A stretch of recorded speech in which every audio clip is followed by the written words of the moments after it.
you want to know why? And I know why. And looking back now, I know why. Is because even as kids, we knew a lot about our sport.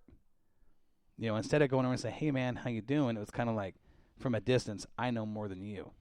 No, screw you. I know more than you. And we would talk, and it would be intention. There would be like he'd say something just loud enough for me to hear, and I would say, "Oh," and I would talk to somebody, and it was kind of like this little volley back and forth for like 3 years that this went on before we became friends. But he's one of those friends, much like you, where you call me and say, "Hey, I'm going to war. Let's go." You know what I mean? Yep. And it's just it started off with that little tension in the stands, and what it ended up being was I'm thankful to have that friend. And that's racing is it's like that for everybody on some level, on some aspect. I know that Sandy, she came to the racetrack for the first time. Well, her dad raced when she was little. Her dad was in some street stocks and ran some sprint cars, wing sprint cars and stuff. That's when she was little. She hadn't been to the racetrack in decades. And so when we first got together, she came to the track. And this was our friends, our families, Sandy's family and my family go back over 30 years. Our families have been friends. And when I've been inviting her and the kids to the track for a long time. Hey, come out to the track. Let's have a good time. I'll put you in a VIP box, take care of you, whatever. And then she shows up at the track without, says, "Hey, I'm coming to the track. I don't have any kids." Cool. It's just a friend thing. And look what that's turned into. And I can tell you, speaking on her behalf, some of the friendships that she's made through racing, I know how important they are to her. Yeah. It's just when you have that in common, and it's not just racing, it's anything, but it seems like with racing, there's just that we don't do what the average person does. If the average person did what we do, the grandstands would be full at every track across America every weekend, right? So to have that bond of something different, something that the ordinary person doesn't do, is kind of, I think it makes it, brings us together a little closer. Yeah. But it's cool, and I'm thankful that I've, there's days, and I'm not going to lie to you, there's days the last 4 or 5 years where I've wanted nothing to do with racing. Just been burned out. I don't even want to think about racing. I don't want to go to the track. I don't want to be a part of this sport. I want to go do something else. But there's that little voice in the back of your mind saying, "Are you crazy? What is wrong with you?" And I think we've all done that with anything, whatever your interest is or whatever. But you just, because you appreciate those moments and those friendships, that's the biggest thing in what we do, I think, is not just the action on the track or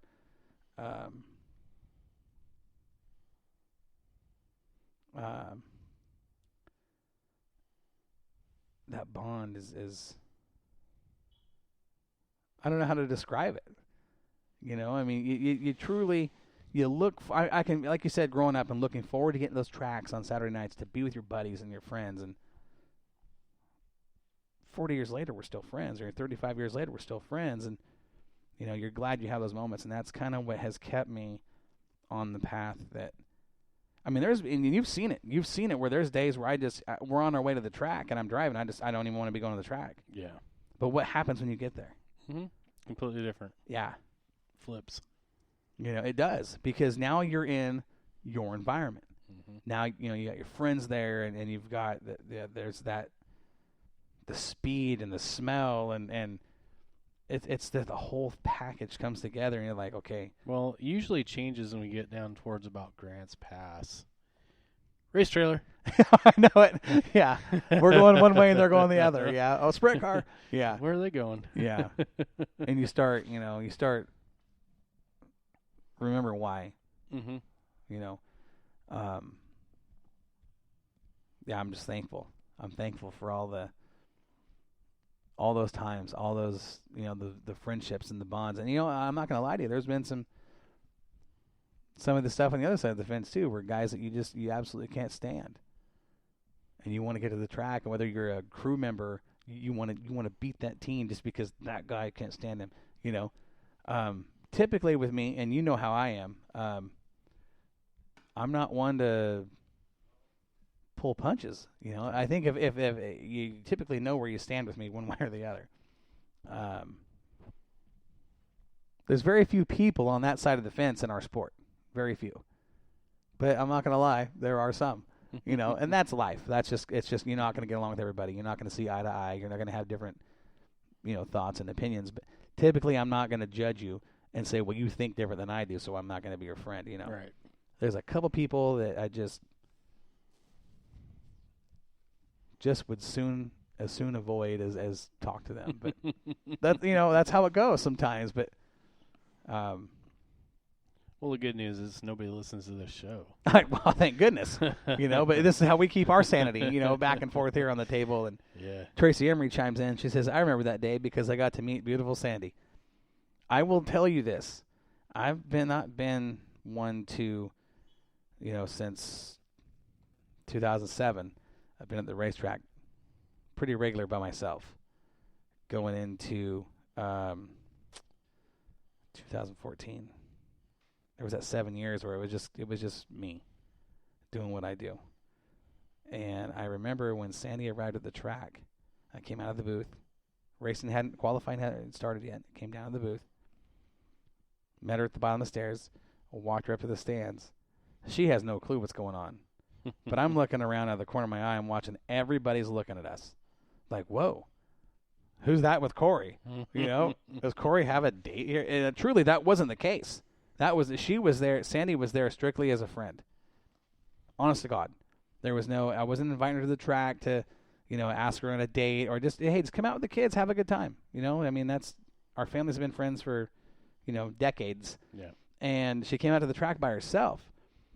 And here's what's weird. Okay. It was just for me. This is really, we're looking back on this. I'm in the booth at Willamette. She calls me and says, "Hey, is that invite still open?" She says, "I've got no kids. I got nothing to do. I'm coming to the track." I said, "Yeah, come on out, And I'm sitting there and I'm up in the booth doing what I'm doing. And I'm like, well, that's cool. Sandy's coming out. And I started getting nervous. You know me. Yeah. I don't get nervous. Yeah. I don't. Not very often do I get nervous. But I started getting nervous. Like, this is weird. Now she's coming out. This is kind of weird that I've been inviting her to the track for like 5 or 6 years. And now it was weird. But then we went out to dinner that night and started talking and laughing about old times of the family. And her goofy brother, who is on my short list of my most respected people I've ever known in my life, he was to me like the big brother that I ever had. Again, he was 20. I was 12. Okay. So Sandy's already got a life at that point. She's off and she married young, and I'm a punk 12-year-old kid hanging out with her brother, looking up to her brother. As one of those guys, one of those very few people in life that I'll go to battle for. And that started a friendship with our families that has lasted truly a lifetime. Well, since I was 12. That's a long time. You figure I'm just turned 46. Man, you're old. I know. Well, a couple of weeks older than you are. But it was just one of those things. We went to dinner that night, started talking, and the next week she came to the track, and the next week she came to the track, and it just kind of evolved into, well, we're married now. Well. But it's just weird how, again, going back to how racing brings people together. Yeah. That was never my intent, inviting her to the track. That was, we were just friends. But look where it led, Mm-hmm. Again, thankful for those. Man, we got some wacky people listening. Uh-oh. Greg just wanted to stir the pot. Greg Arnold says, "Don't judge me. Swing arm cars are faster." Greg, you did a hell of a job last year. I got to compliment that guy. Phenomenal job last year with that old car that was the old pirate ship in Marin Tate. That car is still racing, and it's still winning races and championships. I don't know. That swing arm technology is whatever he's doing is working. Well, I'll tell you that right now. We just had this conversation earlier about the reason why we don't watch NASCAR. We had that discussion moments before we came on the air. Yeah. And honestly, I think that that conversation we had doesn't just apply to NASCAR. It's trickled all the way down to our level, to the dirt track ranks. We were talking about what makes this sport so great in the past. You know, we're talking about why the past was so great. Again, growing up at the same dirt tracks, watching the same races, we were talking about the old days, which we've been doing a lot lately. Got to reminisce. Well, yeah, you do. You do. And you get the old guys together, and that's what's going to happen. Yeah. You know? And we were talking about, you know, showing up at a track and seeing a Volkswagen Bug on the pole next to an open comp late model. In the second row, there's a 64 Chevy 2 Nova four-wheel drive on a Bronco chassis. Then you've got, you know, Russ Sell with an open comp Outlaw Wedge 410 sprint car motor, fuel injected. You know, Bob Jeffrey in a V6. You know, Wayne Phelps with a 4-cylinder.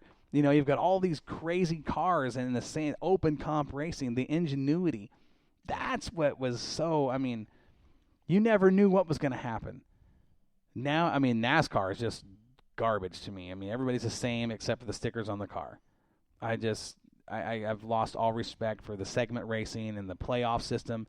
That is not racing. There's nothing about that is racing in any way, shape, or form. You want to race, you set a schedule for 36 races or whatever this race schedule might be. You run the schedule. The guy at the end of the season with the most points is your winner.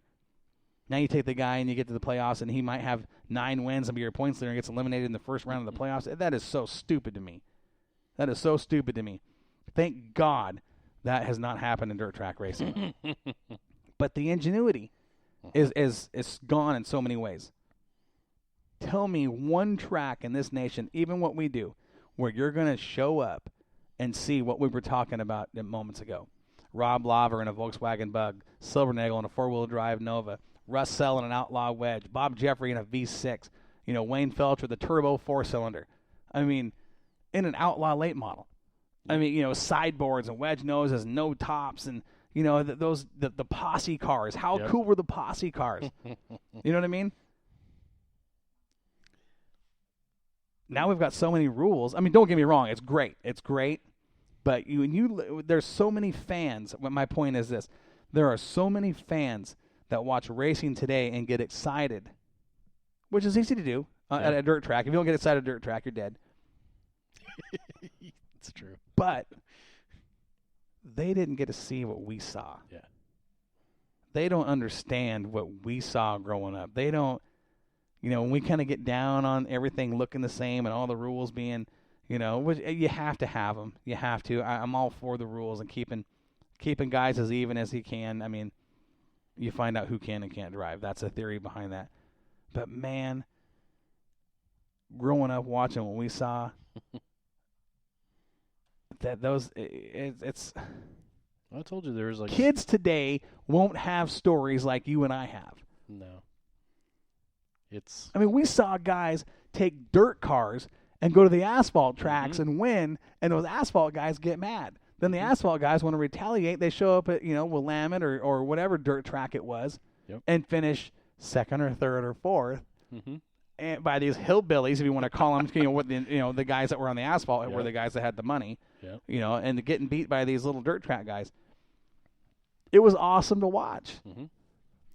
Yeah, and to see so many cars converted one way or the other. I remember the shakeup when McCann was actually promoting Eugene and switched over to dirt. Yeah. But it didn't hurt. No. It didn't hurt that track at all. There was full grandstands and a full field of cars. Yeah, and I remember having to change my whole setup on my car. What am I going to do? Different worlds. I'm going from asphalt to dirt. Different worlds. But yeah, no, it's definitely different, and to see those guys take cars that may have been 10-year-old chassis cars back in the day, and get first place against a guy that's got a brand new chassis car, you know, and seeing a lot of these things with the ingenuity behind what they were doing. Maybe it was their setup, maybe it was the shocks, maybe it was the leaf springs that are running on their leaf sprung cars. Who knows? You know, everybody was always trying something different. You weren't bound to these specific rules for the class. I say bring back open comp. Oh man, to see that again. Oh Run what you brung. man, come on. I can't.